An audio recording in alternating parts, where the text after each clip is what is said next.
Hi all.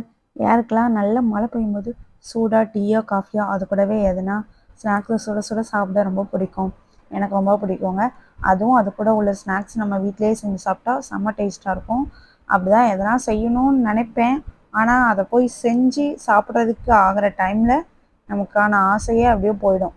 அந்த மாதிரி இருக்கிற டைமில் எதனா ஒன்று குயிக்காக செஞ்சு டக்குன்னு சாப்பிட்ற மாதிரி இருந்தால் நல்லா இருக்குமேன்னு யோசிக்கும் போது தான் எனக்கு இந்த ரெசிபி கண்ணில் மாட்டுச்சு.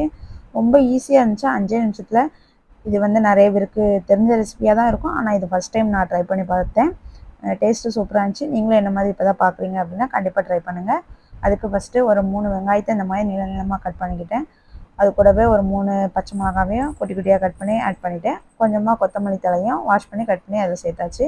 அப்புறம் ஒரு 3 டேபிள் ஸ்பூன் அளவுக்கு தனி மிளகாத்தூள், கொஞ்சமாக ஜீரகம், தேவையான அளவு உப்பு, ஒரு 3 ஸ்பூன் அளவுக்கு கடலை மாவு சேர்த்துக்கிட்டேன். 2 ஸ்பூன் அளவுக்கு கார்ன்ஃப்ளவர் மாவு சேர்த்துட்டு அதில் கொஞ்சமாக எண்ணெய் ஊற்றியாச்சு. அப்புறம் இந்த கலவை எல்லாத்தையுமே அப்படியே நல்லா மிக்ஸ் பண்ணி விட்டுட்டேன். அது அப்படியே கொஞ்சம் ஒரு மாதிரி தண்ணி இல்லாமல் ட்ரையாக அந்த மாதிரி இருந்துச்சு. அதனால் கொஞ்சமாக அதில் தண்ணி விட்டு கொஞ்சம் கொஞ்சமாக தண்ணி சேர்த்து நல்லா இந்த மாதிரி ஒரு பதத்தில் பிசைஞ்சு எடுத்து வச்சுக்கிட்டேன். அதில் மாவு கம்மியாக இருக்கிற மாதிரி ஃபீல் பண்ணிங்கன்னா கடலை மாவும் கார்ன்ஃப்ளவர் மாவும் இன்னும் கொஞ்சம் ஆட் பண்ணிக்கோங்க. ஒன்றும் தப்பு இல்லை. ஒரு கடாயை வச்சாச்சு. அதில் கொஞ்சமாக எண்ணெய் ஊற்றியாச்சு. கொஞ்சமாக இல்லை, கொஞ்சம் நிறையவே எண்ணெய் ஊற்றிக்கிட்டேன்.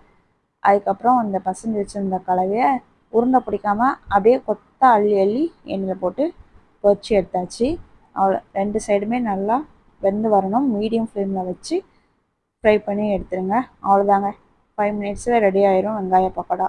செம்ம டேஸ்ட்டு. இது கூட ஒரு டீயோ காஃபியோ வச்சு சாப்பிடும்போது அவ்வளோ அருமையாக இருக்கும். சிம்பிளாக இருந்தால் கூட. இந்த வீடியோ உங்களுக்கு பிடிச்சிருந்துச்சுன்னா மறக்காமல் சப்ஸ்கிரைப் பண்ணிக்கோங்க, லைக் பண்ணிக்கோங்க. இது மாதிரி வீடியோஸ் பார்க்க நம்ம சேனலை மறக்காமல் சப்ஸ்கிரைப் பண்ணிக்கோங்க. தேங்க்யூ ஃபார் வாட்சிங்.